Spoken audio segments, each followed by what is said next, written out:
ഒരു ദൈവഭക്തൻ്റെ ജീവിതത്തെക്കുറിച്ചുള്ള ദൈവത്തിൻ്റെ പരിപാടിയുടെ ഒരു ഭാഗമായിരിക്കും അയാളുടെ ജീവിതത്തിലുണ്ടാകുന്ന കഷ്ടങ്ങൾ എന്നോർക്കണം. പരീക്ഷകളിലൂടെ കടന്നു പോകുന്നതിനാൽ സ്വഭാവ രൂപീകരണം നടക്കുന്നു. ദൈവജനത്തിന് കഷ്ടങ്ങൾ ഒഴിച്ചുകൂടാൻ പാടില്ലാത്തതാണ്. ഫലപ്രദമായ ക്രിസ്തീയ ജീവിതത്തിൻ്റെ അടയാളമാകാം ഒരു ദൈവപൈതലിൻ്റെ ജീവിതത്തിലെ പ്രതിസന്ധികൾ.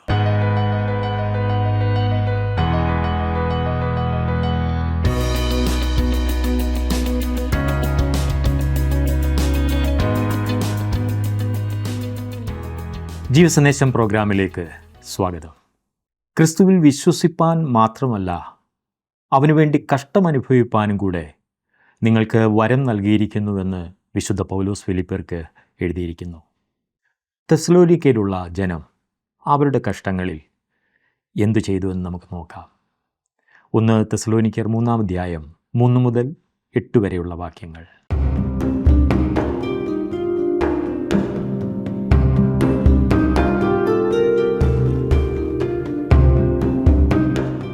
തെസ്സലോനിക്കർക്ക് എഴുതിയ 1-ാം ലേഖനത്തിലെ വലിയ ചിന്താവിഷയം കർത്താവായ യേശുക്രിസ്തു മധ്യാകാശത്തിൽ വന്ന് തൻ്റെ സഭയെ ചേർക്കുന്നതാണ്.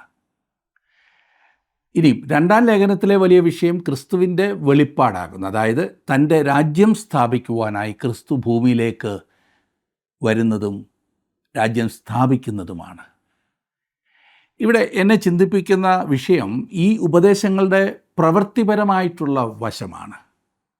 അതത്രേ പൗലോസ് തെസ്സലോനിക്കരെ പഠിപ്പിച്ചത്, പ്രാക്ടിക്കൽ സൈഡ്.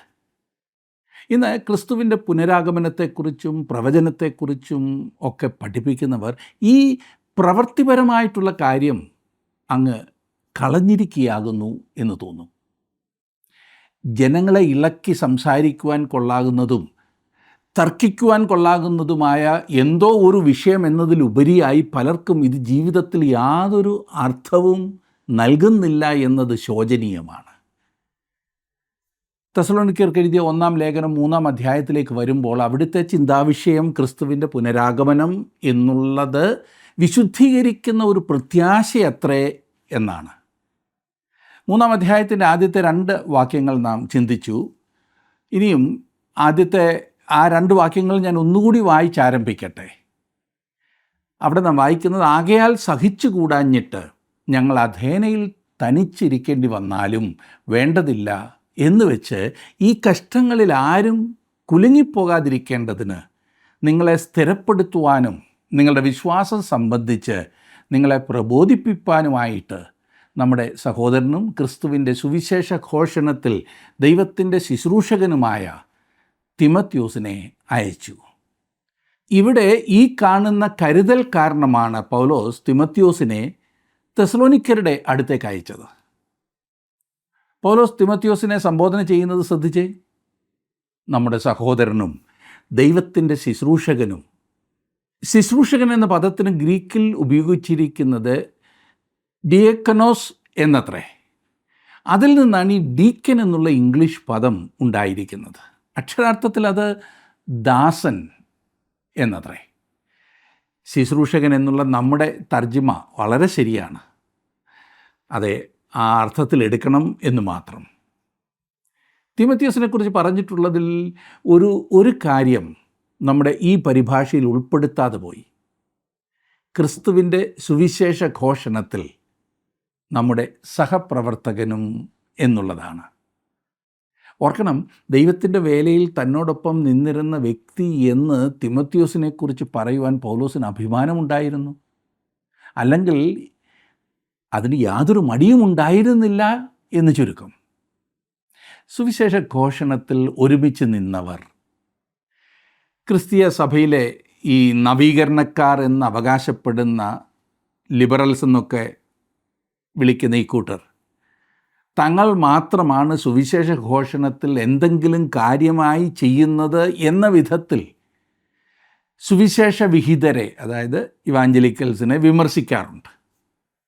എന്നാൽ ഞാൻ ഒന്ന് ചോദിക്കട്ടെ, ബൈബിളിൻ്റെ അപ്രമാദിത്വവും ആധികാരികതയും ദൈവനിശ്വാസ്യതയും സർവപര്യാപ്തതയും അവഗണിച്ചിട്ട് ആ സ്ഥാനത്ത് മനഃശാസ്ത്രവും ലോകത്തിൻ്റെ വിപണന തന്ത്രങ്ങളും വിനോദോപാധികളും കുത്തി നിറച്ച് അതെല്ലാം സാമൂഹിക സേവനമാകുന്നു എന്നും അതുമാത്രമാണ് സുവിശേഷ ഘോഷണം എന്നും പറഞ്ഞ് മനുഷ്യരെ വഴിതെറ്റിക്കുന്ന ഈ നവീകരണക്കാർ അവർ കൂടുതൽ നാശം ഉണ്ടാക്കിയതല്ലാതെ എന്തെങ്കിലും ഫലപ്രദമായി സഭയിൽ ചെയ്തിട്ടുണ്ടോ? അവർ വാസ്തവത്തിൽ എന്താണ് ചെയ്യുന്നത്? അവർ വാസ്തവത്തിൽ അധാർമികത്വവും അനാത്മികത്വവും പ്രോത്സാഹിപ്പിക്കുകയാണ് ചെയ്യുന്നത്. അവർ മനുഷ്യവർഗത്തെ അല്പം പോലും ഉയർത്തിയിട്ടില്ല. ഓർക്കണം, നമ്മുടെ കുഞ്ഞുങ്ങളെ മയക്കുമരുന്നുകളുടെ പിടിയിൽ നിന്ന് വിടുവിക്കുവാൻ അവർക്ക് കഴിഞ്ഞിട്ടില്ല. അവർ ചെയ്തിട്ടുള്ള കാര്യങ്ങൾ പറയാതിരിക്കുകയാണ് നല്ലത്. നമ്മുടെ ഈ കൊച്ചു കേരളത്തിലെ സഭകളിൽ ഈ ചിന്താഗതികൾ വളരെ കൂടുതലാണ്. ഈ നവീകരണക്കാരുടെ ചിന്താഗതികൾ, ദൈവവചനത്തിന് യാതൊരു പ്രാധാന്യവും കൊടുക്കാതുള്ളൊരു പോക്ക്. യുവജനങ്ങൾക്കേറെ പ്രിയമായ ഒന്നാണത്. കേൾക്കാൻ രസം, അനുഭവിക്കാൻ സുഖം, അഴിച്ചുവിട്ടിരിക്കുന്ന ഒരു പ്രവണത. പിന്നെ എന്താണ് പ്രശ്നം? തിരുവചനത്തിലെ അടിസ്ഥാന സത്യങ്ങളിൽ നിന്നും വ്യതിചലിച്ചു പോകുന്നത് ഒരിക്കലും ശുഭമാകയില്ല. കാലിക പ്രാധാന്യമുള്ള കാര്യങ്ങളോട് നാം നിസ്സംഗത കാണിക്കണമെന്നല്ല ഞാൻ അർത്ഥമാക്കിയത്. പൗലോസ് ഇവിടെ പറയുന്നത് തിമത്യോസ് ഒരു ശുശ്രൂഷകനാകുന്നു എന്നും അവൻ്റെ ശുശ്രൂഷ ക്രിസ്തുവിൻ്റെ സുവിശേഷം അറിയിക്കുക എന്നുള്ളതാകുന്നു എന്നുമത്രേ. നമ്മുടെയും മണ്ഡലം അത് തന്നെ ആയിരിക്കണം. ക്രിസ്തുവിൻ്റെ സുവിശേഷം നൽകി കഴിയുമ്പോൾ, അത് അംഗീകരിച്ച് കഴിയുമ്പോൾ, സുഹൃത്തെ, മറ്റുള്ളവർക്ക് നന്മയല്ലാതെ എന്ത് ചെയ്യുവാൻ താങ്കൾക്ക് കഴിയും? അപ്പോൾ അതായിരിക്കും സംഭവിക്കുന്നത്. ഞാൻ ഇങ്ങനെ പറയുമ്പോൾ മറ്റാരും പൊതുജനത്തിന് നന്മ വരുന്നതൊന്നും ചെയ്യുന്നില്ല എന്ന് ഞാൻ അർത്ഥമാക്കിയില്ല. അങ്ങനെ ചെയ്യുന്ന അനേകരുണ്ട്, അതും നിസ്വാർത്ഥമായി തന്നെ ചെയ്യുന്നവർ. എന്നാൽ അവരുടെ നല്ല പ്രവൃത്തികൾ താൽക്കാലികമായ സഹായം മാത്രമാണ്. ദൈവവുമായുള്ള ശരിയായ ബന്ധത്തിലേക്ക് ആളുകളെ കൊണ്ടുവരിക വഴി അവർ ജനങ്ങളെ ശാശ്വതമായി സഹായിക്കുന്നില്ല. ക്രിസ്തുവിൻ്റെ സുവിശേഷത്തിന് മാത്രമേ അത് ചെയ്യുവാൻ സാധിക്കൂ. പൗലോസിൻ്റെ വേല എത്ര മഹത്തായതായിരുന്നു എന്ന് നാം ശ്രദ്ധിക്കണം. തിമത്യോസിൻ്റെ പ്രവർത്തനത്തിൽ എടുത്തു പറഞ്ഞിരിക്കുന്ന ഒരു കാര്യം നിങ്ങളെ സ്ഥിരപ്പെടുത്തുവാനും എന്നുള്ളതത്രേ. നിങ്ങളെ സ്ഥിരപ്പെടുത്തുവാനും. പുറപ്പാട് പുസ്തകത്തിൽ മോശ പർവ്വതത്തിൽ കയറി തൻ്റെ കരം ഉയർത്തിപ്പിടിച്ച് ഇസ്രായേലിന് വിജയം ഉറപ്പാക്കിയെടുത്ത് ഇതേ വാക്കാണ് ഉപയോഗിച്ചിരിക്കുന്നത്. പുറപ്പാട് പുസ്തകം 17-ാം അധ്യായത്തിൻ്റെ 12-ാം വാക്യത്തിൽ നാം വായിക്കുന്നത്, എന്നാൽ മോശയുടെ കൈക്ക് ഭാരം തോന്നിയപ്പോൾ അവർ ഒരു കല്ലെടുത്ത് വെച്ച് അവൻ അതിന്മേലിരുന്നു. അഹ്റോനും ഹൂരും ഒരുത്തൻ ഇപ്പുറത്തും ഒരുത്തൻ അപ്പുറത്തും നിന്ന് അവൻ്റെ കൈ താങ്ങി. അങ്ങനെ അവൻ്റെ കൈ സൂര്യൻ അസ്തമിക്കും വരെ ഉറച്ചു നിന്നു. ആ പദം അവിടെ നാം കാണുന്നു, ഉറച്ചു നിന്നു എന്ന് പറഞ്ഞിരിക്കുന്ന ഇതേ പദം തന്നെയാണ് സ്ഥിരപ്പെടുത്തുക എന്നതുകൊണ്ടും ഉദ്ദേശിക്കുന്നത്. വിശുദ്ധ പൗലോസ് തിമത്യോസിനെ അയച്ചത് അവരെ ഉറപ്പിക്കുവാനാണ്, സ്ഥിരപ്പെടുത്തുവാൻ, അവരെ നിലനിർത്തുവാനാണ്. ഇന്നും ജനങ്ങൾക്ക് ഇതേ കാര്യം ആവശ്യമാണ്. അവരെ അവരുടെ വിശ്വാസത്തിൽ സ്ഥിരപ്പെടുത്തണം, ജീവിതത്തിൽ ഉറപ്പിക്കണം. അതുമാത്രമല്ല, നിങ്ങളുടെ വിശ്വാസം സംബന്ധിച്ച് നിങ്ങളെ പ്രബോധിപ്പിപ്പാൻ എന്ന് പറഞ്ഞിരിക്കുന്നത് ശ്രദ്ധിച്ചോ? ഇവിടെ പ്രോത്സാഹിപ്പിക്കുക എന്ന അർത്ഥമാണ് കാണുവാൻ സാധിക്കുന്നത്. വിശുദ്ധ പൗലോസ് തിമത്യോസിനെ അവരുടെ ഇടയിലേക്ക് അയച്ചത് അവരെ ഉറപ്പിക്കുവാനും വിശ്വാസത്തിൽ പ്രോത്സാഹിപ്പിക്കുവാനുമാണ്. ഓരോ ക്രിസ്തു വിശ്വാസിയുടെയും ശുശ്രൂഷ ഇന്നും അതുതന്നെയാണ്. ഈ 2-ാം വാക്യത്തിൻ്റെ ആദ്യം നാം കാണുന്നത് ഈ കഷ്ടങ്ങളിൽ ആരും കുലുങ്ങിപ്പോകാതിരിക്കേണ്ടതിന് എന്നത്രേ. നമുക്കൊക്കെ ഉൾക്കൊള്ളുവാൻ പ്രയാസമായ ഒരു പ്രസ്താവന ഇതാ ഇവിടെ നാം കാണുന്നു. പൗലോസ് പറയുന്നത് ആരും കുലുങ്ങിപ്പോകാതിരിക്കേണ്ടതിന് എന്ന് പറഞ്ഞാൽ ആരും ഈ കഷ്ടങ്ങളിൽ ബുദ്ധിമുട്ടരുത്, പതറിപ്പോകരുത്, ചാഞ്ചാടിപ്പോകരുത്. ഇവിടെ കഷ്ടം എന്നതുകൊണ്ട് സംഘർഷം, സമ്മർദ്ദം എന്നൊക്കെയാണ് അർത്ഥം. ആരും കുലുങ്ങിപ്പോകരുതെന്ന് പറഞ്ഞിട്ട് 3-ാം വാക്യത്തിൽ പൗലോസ് ആശ്ചര്യകരമായൊരു പ്രസ്താവന ചെയ്യുന്നു. 3-ാം വാക്യം ഞാൻ വായിക്കാം. കഷ്ടമനുഭവിപ്പാൻ നാം നിയമിക്കപ്പെട്ടിരിക്കുന്നു എന്ന് നിങ്ങൾ തന്നെ അറിയുന്നുവല്ലോ. ഇത് അംഗീകരിക്കുവാൻ പലപ്പോഴും നമുക്കൊക്കെ ബുദ്ധിമുട്ടാണ്, അല്ലേ? കഷ്ടമനുഭവിപ്പാൻ നാം നിയമിക്കപ്പെട്ടിരിക്കുന്നു. നാം കൊടുങ്കാറ്റിലൂടെ കടന്നു പോകുകയാണെന്ന് നമുക്കറിയാം. അവ താൽക്കാലികങ്ങളായ കൊടുങ്കാറ്റുകളായിരിക്കും, എന്നാൽ അവയെ ഒഴിഞ്ഞു പോകുവാൻ നമ്മെക്കൊണ്ട് സാധ്യമല്ല. നമുക്ക് ഈ ലോകത്തിൽ പ്രശ്നങ്ങളുണ്ടാകും. ദൈവവചനം അത് വളരെ വ്യക്തമായി പറയുന്നുണ്ട്. പലപ്പോഴും നാം കേൾക്കാറുള്ള ഒരു ചോദ്യമാകുന്നു, നീതിമാന്മാരായ ആളുകൾ എന്തുകൊണ്ട് കഷ്ടം സഹിക്കേണ്ടി വരുന്നു? പാപത്തിൽ ജീവിക്കുന്ന ഒരു വ്യക്തി കഷ്ടം അനുഭവിക്കുമ്പോൾ അതിനുള്ള ഉത്തരം നമ്മുടെ കയ്യിൽ ഉള്ളതുപോലെ നാം മിണ്ടാതിരിക്കും. എന്നാൽ കഴിവുള്ളിടത്തോളം തെറ്റുകളിൽ നിന്ന് അകന്നിരിക്കുവാൻ ശ്രമിക്കുന്ന ഒരു വ്യക്തിക്ക്, എൻ്റെ തന്നെ കാര്യമാണെങ്കിൽ എൻ്റെ ജീവിതത്തിൽ എന്തുകൊണ്ട് രോഗം വന്നു, കഷ്ടം വന്നു, എൻ്റെ വീട്ടിൽ എന്തുകൊണ്ട് ബുദ്ധിമുട്ട് വന്നു, എന്നെ മാത്രം എന്തുകൊണ്ട് മറ്റുള്ളവർ മനസ്സിലാക്കുന്നില്ല, എൻ്റെ മക്കൾക്ക് മാത്രം നല്ല ജോലി ലഭിക്കാത്തതെന്ത്? അങ്ങനെ പോകുന്നു പല വിശുദ്ധന്മാരുടെയും ആവലാതികൾ. ആദ്യം തന്നെ നാം ഓർക്കേണ്ട ഒരു കാര്യം, ദൈവമക്കൾക്ക് കഷ്ടമുണ്ടാകും. 34-ാം സങ്കീർത്തനത്തിൻ്റെ 19-ാം വാക്യത്തിൽ നാം വായിക്കുന്നു, നീതിമാൻ്റെ അനർത്ഥങ്ങൾ അസംഖ്യമാകുന്നു, അവ എല്ലാറ്റിൽ നിന്നും യഹോവ അവനെ വിടുവിക്കുന്നു. ഇയ്യോബ് എഴുതുമ്പോൾ 5-ാം അധ്യായത്തിൻ്റെ 7-ാം വാക്യത്തിൽ നാം വായിക്കുന്നു, തീപ്പൊരി ഉയരെ പറക്കും പോലെ മനുഷ്യൻ കഷ്ടതയ്ക്കായി ജനിച്ചിരിക്കുന്നു. ഇനി തിമോഥെയോസിൻ്റെ 2-ാം ലേഖനം 3-ാം അധ്യായത്തിൻ്റെ 12-ാം വാക്യത്തിൽ പൗലോസ് പറയുന്നത്, എന്നാൽ ക്രിസ്തുയേശുവിൽ ഭക്തിയോടെ ജീവിപ്പാൻ മനസ്സുള്ളവർക്ക് എല്ലാം ഉപദ്രവമുണ്ടാകും. ചോദ്യം, എന്തുകൊണ്ട് ദൈവമക്കൾ കഷ്ടത്തിലാകുന്നു? എന്തുകൊണ്ട് വിശുദ്ധന്മാർ കഷ്ടത്തിലാകും? ഒരു വാക്യമെടുത്ത് സംതൃപ്തമായ ഒരു ഉത്തരം തരുവാൻ സാധിക്കില്ല. ഇവിടെ അതിന് സഹായകമായ ചില ആലോചനകൾ ഞാനൊന്ന് പറഞ്ഞിട്ട് മുൻപോട്ട് പോകാം. എന്തുകൊണ്ട് ഒരു ദൈവ പൈതലിൻ്റെ ജീവിതത്തിൽ കഷ്ടമുണ്ടാകും? ഒന്നാമതായി, പലപ്പോഴും ദൈവമക്കളായ നാം കഷ്ടത്തിലാകുന്നത് നമ്മുടെ മണ്ടത്തരവും നമ്മുടെ പാപവും മൂലമാകും. അത്ഭുതപ്പെട്ടു പോയി അല്ലേ? പത്രോസ് ലേഖനം എഴുതിയപ്പോൾ 1 പത്രോസ് 2:20 നാം വായിക്കുന്നു, നിങ്ങൾ കുറ്റം ചെയ്തിട്ട് അടി കൊള്ളുന്നത് സഹിച്ചാൽ എന്ത് യശസ്സുള്ളൂ?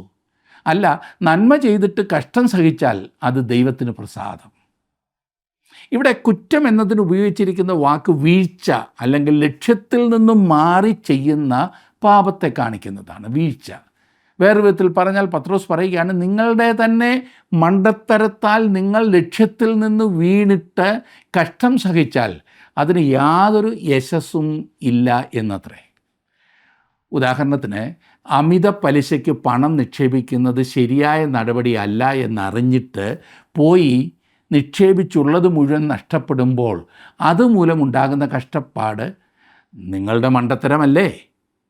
അതിപ്പോൾ വിശ്വാസി എന്ന് അവകാശപ്പെടുന്നവൻ നടത്തുന്ന ബ്ലേഡ് കമ്പനിയിൽ നിക്ഷേപിച്ചാലും ശരി, അതുമൂലമുണ്ടാകുന്ന കഷ്ടപ്പാട് നിങ്ങളുടെ മണ്ടത്തരമാണ്. വിസിറ്റിംഗ് വിസ എടുത്ത് വിദേശ രാജ്യങ്ങളിൽ പോയി ജോലി ചെയ്യുമ്പോൾ അവിടെ പിടിക്കപ്പെട്ടാൽ അത് നിങ്ങളുടെ വീഴ്ചയാണ്, അത് നിങ്ങളുടെ മണ്ടത്തരമാണ്. അതിന് ദൈവത്തെ കുറ്റം പറയണോ? ഇതുപോലെ പലതും നിങ്ങളുടെ മനസ്സിൽ വരുന്നുണ്ടാകുമല്ലേ? രണ്ടാമത്, സത്യത്തിനും നീതിക്കും വേണ്ടി നാം ഒരു നിലപാടെടുക്കുമ്പോൾ അനുഭവിക്കേണ്ടി വരുന്ന കഷ്ടമുണ്ട്. അങ്ങനൊരു നിലപാടെടുത്തെന്നാൽ കഷ്ടപ്പെടേണ്ടി വരും എന്നതിന് രണ്ട് പക്ഷമില്ല, അത് സാധാരണയാണ്. വിശുദ്ധ പത്രോസ് തന്നെ പറയുന്നു, 1 പത്രോസ് 3:14, നീതി നിമിത്തം കഷ്ടം സഹിക്കേണ്ടി വന്നാലും നിങ്ങൾ ഭാഗ്യവാന്മാർ, അവരുടെ ഭീഷണത്തിങ്കൽ ഭയപ്പെടുകയും കലങ്ങുകയും അരുത്. ദൈവത്തിന് വേണ്ടി എടുത്തിട്ടുള്ള നിലപാടുകൾക്ക് തീർച്ചയായും വില കൊടുക്കേണ്ടി വരും. ഈ കാര്യത്തിലും നാം ഏറെ ശ്രദ്ധിക്കണം. ചില ആളുകൾ ദൈവത്തിന് വേണ്ടി എന്ന് പറഞ്ഞ് ബുദ്ധിഹീനമായ കാര്യങ്ങൾ ചെയ്യാറുണ്ട്.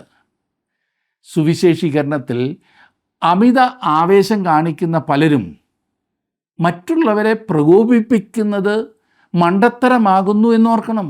മറ്റ് മതസ്ഥരുടെ ഉത്സവങ്ങൾക്കിടയിൽ പോയി ലഘുലേഖകൾ വിതരണം ചെയ്ത് അടി വാങ്ങിയാൽ അത് മണ്ടത്തരമാണ്. സാമൂഹ്യ മാധ്യമങ്ങളിൽ വരുന്ന ഒരു വലിയ പങ്ക് ക്രിസ്തീയ വാർത്തകളും മറ്റുള്ളവർക്ക് നാം വടി കൊടുത്ത് അടി വാങ്ങുന്നതിന് തുല്യമാണ്. മൂന്നാമത്തേത്, നമ്മുടെ ജീവിതത്തിലെ പാപം മൂലം നാം കഷ്ടത്തിൽ ആകാവുന്നതാണ്. കൊരിന്ത്യർക്ക് എഴുതിയ 1-ാം ലേഖനം 11-ാം അധ്യായത്തിൻ്റെ 31-ാം വാക്യത്തിൽ പൗലോസ് പറയുന്നു, നാം നമ്മെ തന്നെ വിധിച്ചാൽ വിധിക്കപ്പെടുകയില്ല. നമ്മുടെ ജീവിതത്തിലെ പാപങ്ങളെ ഏറ്റുപറഞ്ഞ് ഉപേക്ഷിക്കുവാൻ നാം തയ്യാറാകാത്ത പക്ഷം ദൈവം നമ്മെ ന്യായം വിധിക്കും. 4-ാമത്തെ കാരണം, നമ്മുടെ മുൻകാല പാപങ്ങളാലും നാം കഷ്ടപ്പെടാവുന്നതാണ്. ഗലാത്യ ലേഖനം 6-ാം അധ്യായത്തിൻ്റെ 7-ാം വാക്യത്തിൽ പൗലോസ് പറയുന്നു, വഞ്ചനപ്പെടാതിരിപ്പിൻ, ദൈവത്തെ പരിഹസിച്ചുകൂടാ, മനുഷ്യൻ വിതയ്ക്കുന്നത് തന്നെ കൊയ്യും. ഒരു ഉദാഹരണം പറഞ്ഞാൽ, മദ്യപാനത്താലോ പുകവലിയാലോ ശരീരത്തിന് കേടുവരുത്തിയിട്ടുള്ള പലരും ദൈവത്തെ അംഗീകരിച്ചിട്ടും ആ കേടുകൊണ്ട് ജീവിക്കേണ്ടി വരുന്ന കഷ്ടം, അത് അങ്ങനെ അങ്ങ് മാറിപ്പോകുകയൊന്നുമില്ല. 5-ാമതായി ദൈവമക്കൾ കഷ്ടമനുഭവിക്കുന്നത് ദൈവം നമുക്ക് വെളിപ്പെടുത്തിയിട്ടില്ലാത്ത ഏതോ ശ്രേഷ്ഠമായ ദൈവോദ്ദേശത്തിനു വേണ്ടിയും ആകാം. ഉദാഹരണത്തിന് ഇയ്യോബിൻ്റെ ജീവിതാനുഭവങ്ങൾ. ഇയ്യോബ് ഒരു അവസരവാദി ആയിരുന്നില്ല, യഥാർത്ഥ ഭക്തനായിരുന്നു എന്ന് സാത്താനും ലോകത്തിനും കാണിച്ചു കൊടുക്കുവാൻ ദൈവം ഇയ്യോബിൻ്റെ ജീവിതത്തിൽ കഷ്ടങ്ങൾ അനുവദിച്ചു. 6-ാമത്തെ കാരണം, ദൈവമക്കൾ അവരുടെ വിശ്വാസത്തിന് വേണ്ടി കഷ്ടപ്പെടാവുന്നതാണ്. അതത്രേ എബ്രായ ലേഖനം 11-ാം അധ്യായത്തിൽ നാം കാണുന്ന വിശ്വാസവീരന്മാരുടെ പട്ടിക. ചിലർ വൻ വിജയങ്ങൾ വരിച്ചു, മറ്റു ചിലർ വാളുകളാൽ കൊല്ലപ്പെട്ടു. ഒടുവിലായി ദൈവമക്കൾ കഷ്ടപ്പെടുന്നതിൻ്റെ മറ്റൊരു കാരണം, ദൈവം അവരെ ശിക്ഷണത്തിൽ നടത്തുന്നതാകാം. എബ്രായ ലേഖനം 12-ാം അധ്യായത്തിൻ്റെ 6-ാം വാക്യത്തിൽ നാം വായിക്കുന്നു, കർത്താവ് താൻ സ്നേഹിക്കുന്നവനെ ശിക്ഷിക്കുന്നു, താൻ കൈക്കൊള്ളുന്ന ഏതു മകനെയും തല്ലുന്നു. ഇത് ശിക്ഷയല്ല, ശിക്ഷണമാകുന്നു. ശിക്ഷ നിയമം നടപ്പിലാക്കുവാനാണ്. ഒരു ന്യായാധിപൻ ശിക്ഷ വിധിക്കുന്നു, ഒരു പിതാവ് തൻ്റെ കുഞ്ഞിനെ സ്നേഹത്തോടെ ശിക്ഷണത്തിൽ നടത്തുന്നു. ഇത് രണ്ടും രണ്ട് കാര്യമാണ്. ദൈവം തൻ്റെ സ്നേഹം പ്രകടിപ്പിക്കുവാൻ നമ്മെ ശിക്ഷണത്തിൽ കൂടി നടത്തുന്നു. അങ്ങനെ അല്ലാത്ത പക്ഷം നാം കൗലിടയന്മാരത്രേ എന്ന് എബ്രായ ലേഖകൻ പറയുന്നു. ഏതൊരു കഷ്ടത്തിലും കൂടി പോകുമ്പോൾ ഒരു ക്രിസ്തു വിശ്വാസിക്ക് പഠിക്കുവാൻ വളരെയേറെ കാര്യങ്ങളുണ്ട്. അതുകൊണ്ട് ഞാൻ പറയും, ജീവിതത്തിൽ വരുന്ന യാതൊരു കഷ്ടവും പാഴാക്കരുത്, വേസ്റ്റ് ചെയ്യരുത്. കഷ്ടം പ്രയോജനപ്പെടുത്തണം. കഷ്ടങ്ങളുടെ മധ്യത്തിലും കർത്താവിനായി നിൽപ്പാൻ തെസ്സലോനിക്കരെക്കുറിച്ച് പൗലോസ് ആഗ്രഹിക്കുന്നു. ഇതേ സത്യം പഠിപ്പിക്കുന്ന മറ്റ് തിരുവചന ഭാഗങ്ങളുമുണ്ട്. യോഹന്നാൻ എഴുതിയ സുവിശേഷം 16-ാം അധ്യായത്തിൻ്റെ 33-ാം വാക്യത്തിൽ നമ്മുടെ കർത്താവ് പറഞ്ഞു, നിങ്ങൾക്ക് എന്നിൽ സമാധാനമുണ്ടാകേണ്ടതിന് ഇത് നിങ്ങളോട് സംസാരിച്ചിരിക്കുന്നു. ലോകത്തിൽ നിങ്ങൾക്ക് കഷ്ടമുണ്ട്, എങ്കിലും ധൈര്യപ്പെടുവീൻ, ഞാൻ ലോകത്തെ ജയിച്ചിരിക്കുന്നു. നാം എല്ലാവരും കടന്നു പോകുവാൻ പോരുന്ന കഷ്ടമാകുന്നു ഈ പറഞ്ഞത്. അതിനെ ഒഴിഞ്ഞു പോകുവാൻ മാർഗമൊന്നുമില്ല. എന്നിട്ടും ക്രിസ്തു നമ്മോട് പറയുന്നത് കഷ്ടത്തിൻ്റെ മധ്യത്തിലും സന്തോഷമായിരിക്കുവാനാണ്. അസാധ്യമെന്ന് തോന്നാമില്ലേ? എന്നാൽ അതിനുള്ള മാർഗം അവൻ പറഞ്ഞിട്ടുണ്ട്. അതായത് താൻ ലോകത്തെ ജയിച്ചവനാണ്. അവൻ നമ്മോട് കൂടെ എല്ലായ്പ്പോഴും ഉണ്ട്. താനും സകല കഷ്ടങ്ങളിലും നമ്മെ ആശ്വസിപ്പിക്കുന്ന അവിടുത്തെ സാന്നിധ്യം നമ്മോട് കൂടെയുണ്ട്. എന്നെ ശ്രദ്ധിക്കുന്ന പ്രിയ സഹോദര, എന്നെ ശ്രദ്ധിക്കുന്ന സഹോദരിമാരെ, നിങ്ങൾ ഒരു ദൈവ പൈതലാകുന്നു എങ്കിൽ ഈ ലോകത്തിൽ നിങ്ങൾ കഷ്ടങ്ങളെ ഒഴിഞ്ഞു പോകുകയില്ല, അതോർത്തോണം. കഷ്ടങ്ങളൊന്നുമില്ലാത്ത ഒരു ജീവിതം കർത്താവ് നമുക്ക് ഈ ലോകത്തിൽ വാഗ്ദാനം ചെയ്തിട്ടില്ല. ക്രിസ്തുവിനെ കൈക്കൊള്ളുക എന്നാൽ കഷ്ടങ്ങൾക്കും പ്രതിസന്ധികൾക്കും എതിരെ ഒരു ഇൻഷുറൻസ് പോളിസി എടുക്കുക എന്ന അർത്ഥമല്ല. യാഥാർത്ഥ്യം എന്തെന്നാൽ താങ്കൾക്ക് മുമ്പ് പ്രതിസന്ധികൾ ഉണ്ടായിരുന്നില്ല എങ്കിലും ഒരു ദൈവപൈതലായതിനു ശേഷം താങ്കൾക്ക് പ്രശ്നങ്ങളുണ്ടാകും. നാം കൊടുങ്കാറ്റിനെ ഒഴിഞ്ഞു പോകുമെന്ന് കർത്താവ് പറഞ്ഞിട്ടില്ല. പിന്നെയോ നാം ജീവിതത്തിൻ്റെ സകല കൊടുങ്കാറ്റുകളിലൂടെയും പോകും. എന്നാൽ ഒരു കാര്യം ഉറപ്പായും വ്യക്തമായും കർത്താവ് പറഞ്ഞിരിക്കുന്നത് എന്തെന്നാൽ നമ്മോടൊപ്പം അവൻ കൊടുങ്കാറ്റിലൂടെ വരുന്നതാണ്. മാത്രമല്ല സുരക്ഷിതമായും മറുകര എത്തിക്കുവാൻ അവൻ മതിയായവനാണ്. അവനുള്ള പടക്, അവനുള്ള ബോട്ട് ഏതായിരുന്നാലും അത് ഗലീല കടലിൽ താഴില്ല. പിന്നെയോ അത് മറുകരയെത്തും. താങ്കളും ഞാനും മറുകരയിലേക്ക് യാത്ര ചെയ്തുകൊണ്ടിരിക്കുകയാണ്. പൗലോസ് തിമോഥെയോസിന് എഴുതിയ 2-ാം ലേഖനം 3-ാം അധ്യായത്തിൻ്റെ 12-ാം വാക്യത്തിൽ ഇത് പറഞ്ഞിരിക്കുന്നത് ഞാൻ വായിച്ചല്ലോ. എന്നാൽ ക്രിസ്തു യേശുവിൽ ഭക്തിയോടെ ജീവിപ്പാൻ മനസ്സുള്ളവർക്ക് എല്ലാം ഉപദ്രവമുണ്ടാകും. നോക്കണേ, നാം കൂടുതൽ ശ്രദ്ധിക്കേണ്ടത് ആകാശത്ത് കാർമേഘങ്ങളില്ലാതെയും സമുദ്രത്തിൽ തിരമാലകൾ ഉയർന്നടിക്കാതെയും എല്ലാം ശാന്തമായും സന്തോഷമായും പോകുന്നു എന്ന് തോന്നുമ്പോഴാണ്. അപ്പോൾ താങ്കൾ ഒരുപക്ഷെ താങ്കളുടെ രക്ഷയെ ചോദ്യം ചെയ്തെന്ന് വന്നേക്കാം. എന്നാൽ ഇവിടെ താങ്കൾ പ്രശ്നങ്ങൾ അനുഭവിക്കുന്നുവെങ്കിൽ, ജീവിതത്തിൻ്റെ സമ്മർദ്ദങ്ങളും സംഘർഷങ്ങളും താങ്കളുടെ മേലുണ്ടെന്നാൽ താങ്കൾ ഒരു ദൈവപൈതലാകുന്നു എന്നതിൻ്റെ അടയാളമാണത്. 4-ാം വാക്യം നമുക്ക് നോക്കാം. 3-ാം അധ്യായത്തിൻ്റെ 4-ാം വാക്യം. നാം കഷ്ടമനുഭവിക്കേണ്ടി വരും എന്ന് ഞങ്ങൾ നിങ്ങളോട് കൂടെ ഇരുന്നപ്പോൾ മുമ്പ് കൂട്ടി പറഞ്ഞിട്ടുമുണ്ട്. ഔവണ്ണം തന്നെ സംഭവിച്ചു എന്ന് നിങ്ങൾ അറിയുന്നു. ഇവിടെയും ഈ കഷ്ടം നാം പ്രതീക്ഷിച്ചിരിക്കേണ്ടത് തന്നെയാണ് എന്നാണ് വിശദമാക്കുന്നത്. ഇത് ഏതോ അപൂർവ കാര്യം എന്ന് നാം ചിന്തിക്കരുത്.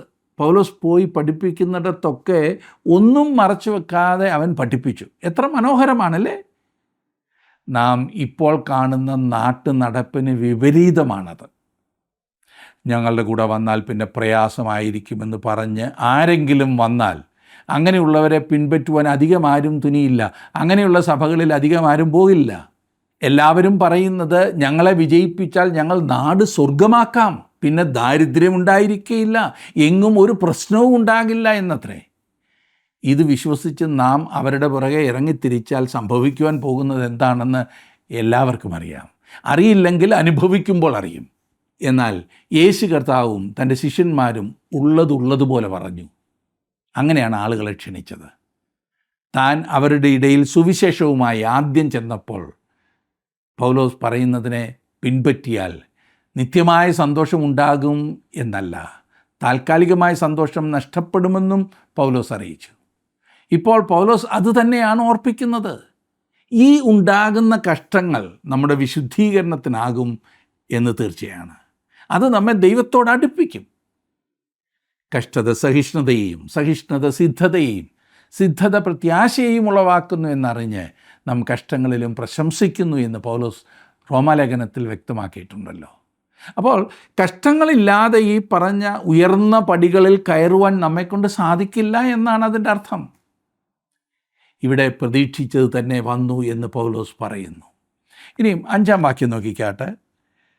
ഇത് നിമിത്തം എനിക്ക് ഒട്ടും സഹിച്ചുകൂടാഞ്ഞിട്ട് പരീക്ഷകൻ നിങ്ങളെ പരീക്ഷിച്ചുവോ, ഞങ്ങളുടെ പ്രയത്നം വെറുതെ ആയിപ്പോയോ എന്ന് ഭയപ്പെട്ട് ഞാൻ നിങ്ങളുടെ വിശ്വാസത്തിൻ്റെ വസ്തുത അറിയേണ്ടതിന് ആളയച്ചു. ഇവിടെ പരീക്ഷകനെന്ന് പറഞ്ഞിരിക്കുന്നത് സാത്താൻ തന്നെയാണ്. 2-ാം അധ്യായത്തിൽ പൗലോസ് പറഞ്ഞു സാത്താൻ ഞങ്ങളെ തടുത്തു എന്ന്. വേറൊരു വിധത്തിൽ പറഞ്ഞാൽ പൗലോസ് തെസ്സലോനിക്കരോട് പറയുന്നത് സാത്താൻ എനിക്ക് അല്പം ബുദ്ധിമുട്ടുകളൊക്കെ ഉണ്ടാക്കുന്നുണ്ട്, നിങ്ങൾക്കും അവൻ ബുദ്ധിമുട്ടുണ്ടാക്കുന്നുവോ എന്ന് ഞാൻ ഭയപ്പെടുന്നു എന്നത്രേ. കഷ്ടങ്ങളുടെ 2ാമത്തെ ഉദ്ദേശം നമ്മുടെ വിശ്വാസത്തിൻ്റെ സത്യസന്ധതയെ പരീക്ഷിക്കുക എന്നതത്രേ. ശരിയായ രൂപയും കള്ളനോട്ടും തമ്മിൽ തിരിച്ചറിയുവാൻ വലിയ പ്രയാസമാണ്. അതുകൊണ്ട് തന്നെ ചിലപ്പോൾ അറിയാതെ അവ നമ്മുടെ കൈകളിലും വന്നുപെടുന്നു, ഇല്ലേ? ശരിയായ നോട്ട് വെളുത്തതും കള്ളനോട്ടൊക്കെ കറുത്തതുമായിരുന്നെങ്കിൽ, അല്ലെങ്കിൽ ശരിയായത് നീളവും വീതിയും കൂടുതലുള്ളതും കള്ളനോട്ട് അതിനേക്കാൾ കുറഞ്ഞതുമാകുന്നു എങ്കിൽ തിരിച്ചറിയാൻ നമുക്കൊക്കെ എളുപ്പമായേനെ. എന്നാൽ കള്ളനോട്ട് യഥാർത്ഥമായവയെപ്പോലെ തന്നെ ഒരു വ്യത്യാസവും ഇല്ലാത്തതുപോലെ ഉണ്ടാക്കുന്നതാണല്ലോ വിജയം. സത്യവിശ്വാസികൾക്കും കള്ളവിശ്വാസികൾക്കും തമ്മിലുള്ള വ്യത്യാസം നമുക്ക് വ്യക്തമായിട്ട് അറിയാമായിരുന്നെങ്കിൽ നമ്മളൊക്കെ അത് കണ്ടുപിടിച്ച് സത്യം പോലെ ഒന്നുകിൽ അഭിനയിച്ചേനെയും സത്യമായിട്ടുള്ളവരെ നാം കണ്ടുപിടിച്ചേനെയും കഷ്ടങ്ങളുടെ മധ്യത്തിലും ദൈവത്തിലുള്ള വിശ്വാസത്തിലും ഉറച്ചു നിൽക്കുവാനുള്ള കഴിവാണ് വിശ്വാസത്തിൻ്റെ സത്യസന്ധത വെളിപ്പെടുത്തുന്നത്. കഷ്ടങ്ങൾ യഥാർത്ഥ വിശ്വാസിയെ വെളിപ്പെടുത്തും. അതത്രേ പൗലോസിന് സന്തോഷിക്കുവാനുള്ള അവസരം. ദൈവസന്നിധിയിൽ നാം എടുത്തിട്ടുള്ള തീരുമാനങ്ങളിൽ നിന്നും മാറിപ്പോകുന്നതാണ് കള്ളവിശ്വാസികൾ. താങ്കളെ സംബന്ധിച്ച് ഇത് സത്യം ആണല്ലോ സുഹൃത്തെ. 6-ാം വാക്യത്തിലേക്ക് നമുക്ക് വരാം. അവിടെ നാം വായിക്കുന്നത്, ഇപ്പോഴോ തിമോത്തിയോസ് നിങ്ങളുടെ അടുക്കൽ നിന്ന് വന്ന് നിങ്ങളുടെ വിശ്വാസത്തെയും സ്നേഹത്തെയും പറ്റിയും ഞങ്ങൾ നിങ്ങളെ കാണുവാൻ വാഞ്ചിക്കുന്നത് പോലെ നിങ്ങൾ ഞങ്ങളെയും കാണുവാൻ വാഞ്ചിച്ചുകൊണ്ട് ഞങ്ങളെക്കുറിച്ച് നിങ്ങൾക്കെപ്പോഴും നല്ല ഓർമ്മ ഉണ്ട് എന്നും ഞങ്ങളോട് സദ്വർത്തമാനം അറിയിച്ച കാരണത്താൽ. അവരിൽ നിന്നുള്ള വിവരം പൗലോസിന് ലഭിച്ചത്, പ്രത്യേകിച്ച് നല്ലൊരു റിപ്പോർട്ട് ലഭിച്ചത് നല്ല കാര്യമായി. അവർ അവരുടെ കഷ്ടങ്ങളിൽ ഉറച്ചു നിൽക്കുകയായിരുന്നു എന്ന് പൗലോസ് അറിഞ്ഞു. 7-ാം വാക്യത്തിൽ നാം വായിക്കുന്നു, സഹോദരന്മാരെ, ഞങ്ങളുടെ സകല കഷ്ടത്തിലും സങ്കടത്തിലും നിങ്ങളുടെ വിശ്വാസം ഹേതുവായി ഞങ്ങൾ നിങ്ങളെക്കുറിച്ച് ആശ്വാസം പ്രാപിച്ചു. ഞങ്ങളുടെ സകല കഷ്ടത്തിലും പൗലോസ് അവരോട് പറയുന്നത് അവനും കഷ്ടങ്ങളുണ്ടായിരുന്നു എന്നത്രേ. അവരുടെ വിവരം, പ്രത്യേകിച്ചും നല്ല വിവരം ലഭിച്ചത് അവനൊരു ആശ്വാസമായിരുന്നു. 8-ാം വാക്യത്തിൽ നാം കാണുന്നു, നിങ്ങൾ കർത്താവിൽ നിലനിൽക്കുന്നു എന്നറിഞ്ഞ് ഞങ്ങൾ വീണ്ടും ജീവിക്കുന്നു. ഞങ്ങൾ ജീവിക്കുന്നു എന്ന് പറഞ്ഞാൽ വിശ്വാസികൾ എന്ന അവസ്ഥയിൽ ഞങ്ങൾ ജീവിതം ആസ്വദിക്കുന്നു എന്നാണ് അർത്ഥം. പ്രതിസന്ധികളിൽ അത് താങ്കൾക്ക് ആസ്വദിക്കുവാൻ കഴിയും. അതേ സുഹൃത്തെ, അതെപ്പോഴും എളുപ്പമല്ല എന്ന് ഞാൻ ഓർമ്മിപ്പിക്കട്ടെ. പത്രോസ് എഴുതുന്നത് ഇപ്രകാരമാണ്. 1 പത്രോസ് 4-ാം അധ്യായത്തിൽ 12-13 വാക്യങ്ങളിൽ, പ്രിയമുള്ളവരെ, നിങ്ങൾക്ക് പരീക്ഷയ്ക്കായി സംഭവിച്ചിരിക്കുന്ന അഗ്നിശോധനയെങ്കിൽ ഒരു അപൂർവ കാര്യം നിങ്ങൾക്ക് വന്നുകൂടിയെന്ന് വെച്ച് അതിശയിച്ചു പോകരുത്. ക്രിസ്തുവിൻ്റെ കഷ്ടങ്ങൾക്ക് പങ്കുള്ളവരാകും തോറും സന്തോഷിച്ചു കൊള്ളുവീൻ. അങ്ങനെ നിങ്ങൾ അവൻ്റെ തേജസ്സിൻ്റെ പ്രത്യക്ഷതയിൽ ഉല്ലസിച്ചാനന്ദിപ്പാൻ ഇടവരും. ഒരു ക്രിസ്തുവിശ്വാസിയായ താങ്കൾക്ക് തോൽക്കുവാൻ സാധ്യമല്ല. താങ്കൾക്ക് പ്രശ്നമുണ്ടെങ്കിൽ തന്നെ അത് താങ്കളുടെ നന്മയ്ക്കായി കൂടി വ്യാപരിക്കും. അതെപ്പോഴും ഉറപ്പായി തന്നെ ഇരിക്കട്ടെ. താങ്കളുടെ ജീവിതത്തിൽ ആ ഉറപ്പുണ്ടെങ്കിൽ സന്തോഷത്തോടെ മുൻപോട്ട് പോകാൻ സാധിക്കും. ആ സന്തോഷം ദൈവം നിങ്ങൾക്ക് തന്ന് അനുഗ്രഹിക്കട്ടെ. ദൈവം നിങ്ങളോട് കൂടെ ഇരിക്കട്ടെ.